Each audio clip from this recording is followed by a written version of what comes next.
So if you're thinking about buying a new computer or even upgrading the computer that you have now currently because you want it to be a little bit faster, a little bit more powerful, then this video is definitely for you. Because I was in the exact same boat, and I gotta be honest with you, the sticker price on a lot of these items that I needed to buy were absolutely freaking insane, and they hit me at the worst possible time.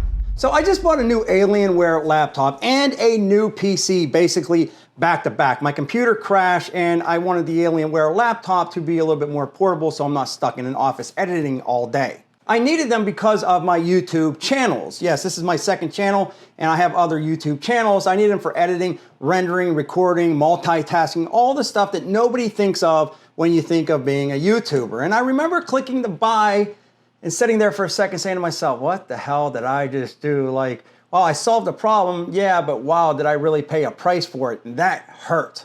If you don't know what I'm talking about the price, and that is what really, really hit me, the final number. And it was a feeling that I didn't really have a choice, because once you do anything creative, technical, like YouTube or Instagram, TikTok, or whatever, you need decent hardware. And I'm just being honest with you. I know a lot of those idiot asshole guru channels tell you that all you need is a cell phone. No, if you're really gonna do this for a living and take this serious, you need editing power. You need something that has a little bit of processing, a little bit of oomph, so you can actually get the videos out and actually render them in a not crazy amount of time. Basically what I'm saying is it comes down to either buy some decent equipment or you're going to fight your edits, your video creation, your tools every single day. But I remember thinking to myself after I purchased the new PC and the laptop, like, holy shit, that's what it costs now. I remember watching like these channels that build PCs just for fun, and they would throw memory in there and this in there and that in there and a graphics card in there. And I'm like, that's not too bad. I can do that. I actually enjoyed watching those type of videos, but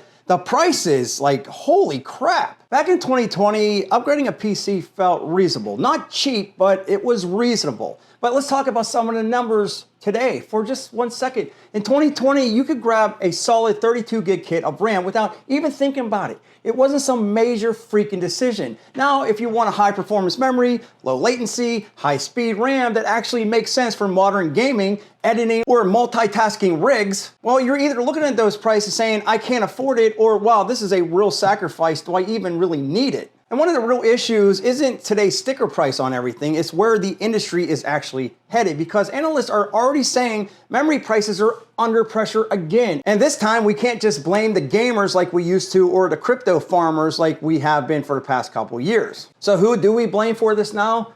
AI and the people behind AI. You see, AI has and is changing a lot of different things in this world. And another thing that it changes, who is this hardware actually for? Think about all of the things that make a good gaming PC or laptop good. Graphics card, memory storage, that's all the exact same stuff that AI needs. But here's one of the issues that a lot of people aren't talking about. It's not just that manufacturers that build these things are prioritizing AI orders, they're physically converting their factories. Companies like Samsung are taking production lines that used to crank out consumer RAM and retooling them to make high bandwidth memory, HBM, for all AI servers. Those machines used to make your RAM, and now they don't. That capacity is gone. And it's not coming back anytime soon because AI memory is way more profitable for these companies. So if you're wondering why RAM prices are bullshit, why SSD deals aren't what they used to be, why cheap upgrades suddenly don't seem so cheap, well, it's because now the factory that used to build your PC parts are now building parts for a chat robot.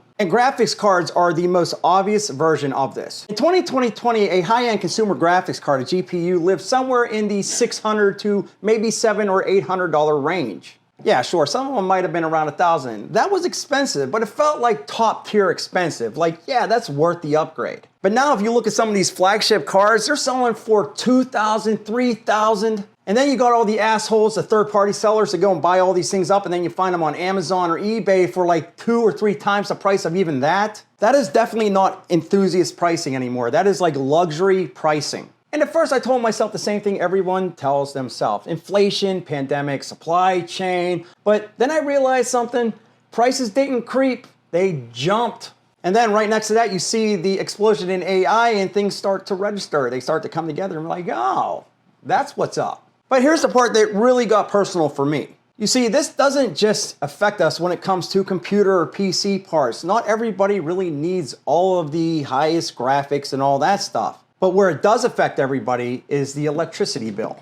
My electricity bill here in Ohio literally doubled, not like gradually a little bit at a time. It went 100% more expensive like that. And that's not even the worst part. Every year they're stating that it's going to go up another 25% every single fucking year.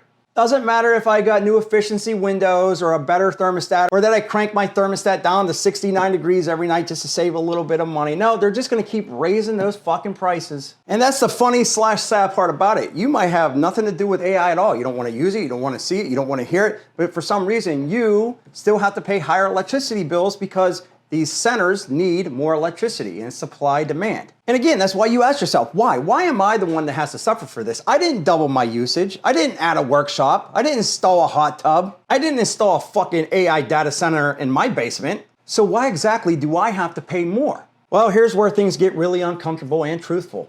Yeah, the data centers, they pay for the electricity that they use, but that's not the whole cost. You see, to feed all of these new AI facilities, the utility companies, they have to build more generating stations. They have to build more substations, massive new transmission lines. And those infrastructure costs, they don't get billed directly to the data centers. They get rate-based, which means they'll spread the cost across everybody's bill all at once. And not just homeowners that are the ones that usually get hosed on these type of things, but small businesses, even people that rent. You're all gonna feel this. It shows up on your bill as delivery riders, base rate increasements, adjustments. So no, you're not paying for the AI power consumption directly, but you are paying for the increase for the utility companies to support the AI centers. You're paying to rebuild the grid for AI. Which brings me to the part that really bothers me. Why do state and federal officials allow this? I don't give a shit if you're Democrat or Republican or conservative or liberal or independent, whatever. They're all assholes. Because on paper it sounds great. Jobs, investment, economic growth, the future. So politicians roll out tax incentives,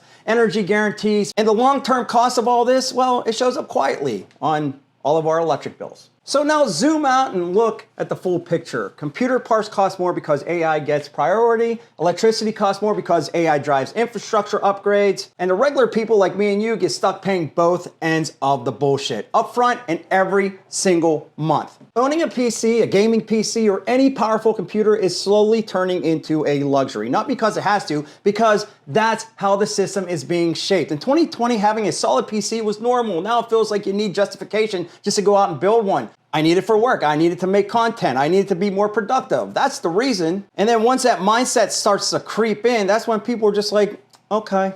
But here's what I think is gonna happen. I think people are just gonna stop upgrading. I think they're gonna stretch their hardware as far as they can. Just like people stop buying new cars and new trucks. They're gonna keep those cars and trucks on the road a little bit longer because they're tired of paying the bullshit overpriced infrastructure. People are just gonna quietly bow out. They're just gonna say, I'm not dealing with this. And it's not because they want to, it's just because it's not fun anymore. I don't wanna break my bank or have to get into an argument with my wife every time I need to buy a new camera or a new computer or a new RAM or a new graphics card. You see, this back in the day used to be fun, making content and bringing it to the people, and then we could talk about things in the comment section, but it's gonna get to a point where people just can't do that anymore. So is there a resolution to this?